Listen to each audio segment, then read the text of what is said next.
Well, hi everybody, it's Doug. It's been a while, I know, we're all busy these days, but I just wanted to catch you up on a couple of locks that I got, and when we're done, we're going to pick this beauty for you, and it should be a pretty quick pick. So, first of all, we've got a friend or new friend who has a flea market stand, and I told him that we collect locks, that I collect locks, and he was able to find this one for me. He had a couple others, but they were newer and not of as much interest. That is a beautiful Corbin, and it does open nicely. I found on the back is a patent number. I don't know if you could easily read it. It's right in there, but I was able to look it up and determine that patent is 1929 or 30, as I remember. So that places the age on this one for, 90 something years old, 1930 something. That's a beauty. The one thing is, I don't know if you've ever encountered locks where it's got a hitch, and when I go to turn it, it will not engage unless I put a little pressure downward on the plug. Then it opens smoothly. But it means that, at least so far, I haven't been able to get the right angle to manage to pick it, because in any other position, even if I've got the pins set, it won't turn. So still working on that one. We'll pick it on camera if I can. Then another one, found a guy on the Antique Railroad Lock Collectors site. He's out in Rochester at the museum for the Buffalo, Rochester, and Pittsburgh train line, and he had an extra lock that he was looking to sell. I had to buy it. I'm going to start with the back. The back is beautiful enough on its own, but wait till you see the front. This is why I fell in love with it. There it is, the intermingled BR&P Railway. Now, I'll tell you two things about this. When I received this lock had been painted. You can actually see the bottom. Somebody had painted it black, and the black was all over the face of it on both sides, but peeling. What I did was to actually carefully remove just that area of black, leaving as much of the patina as I could, and still keeping the lock. The other thing was that I had to actually pull up on the shackle in order to get it open while I was turning the key.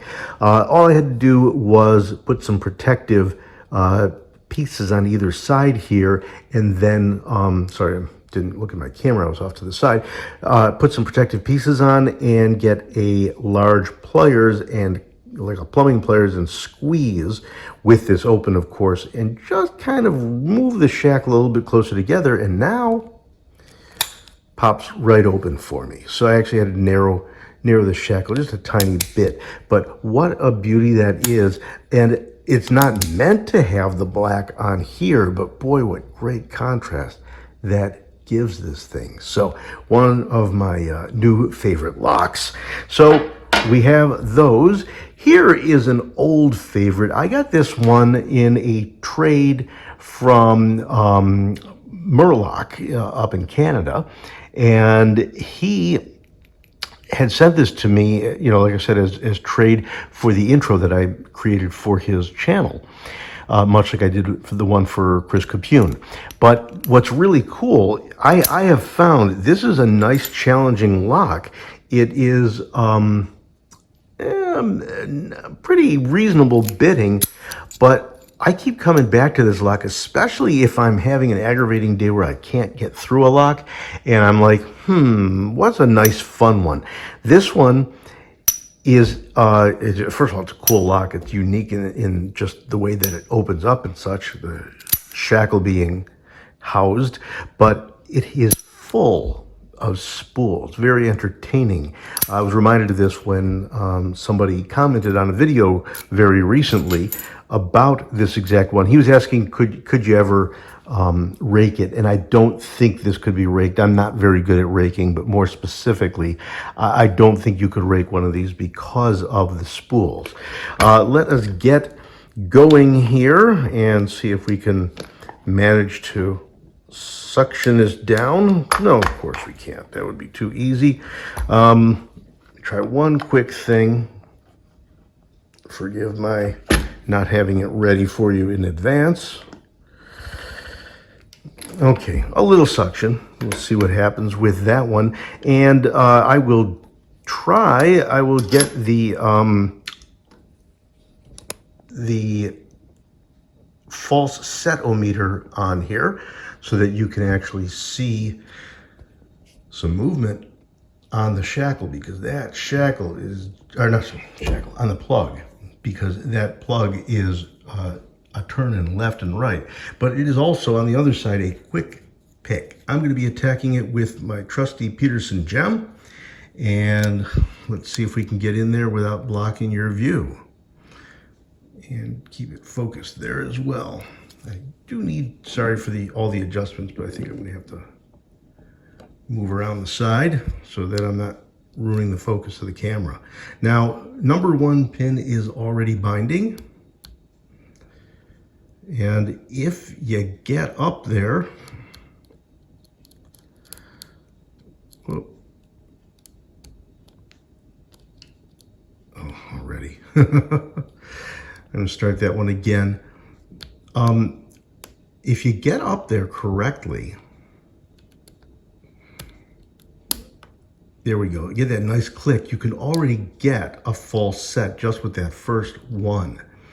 Now the second one, and these spools are very, very sharp on the edges. There's number 2, number 3. You can hear it just kind of snap right up over there. Number 4, and that leaves us 1 pin at the back. Number 5, try not to lose my set, and there we go, up and over those false sets. Alrighty, so there you go. That is our quick pick for today, and a couple of new locks for the collection. Thanks everybody for joining me. I do hope you guys are having a great spring as it's on its way.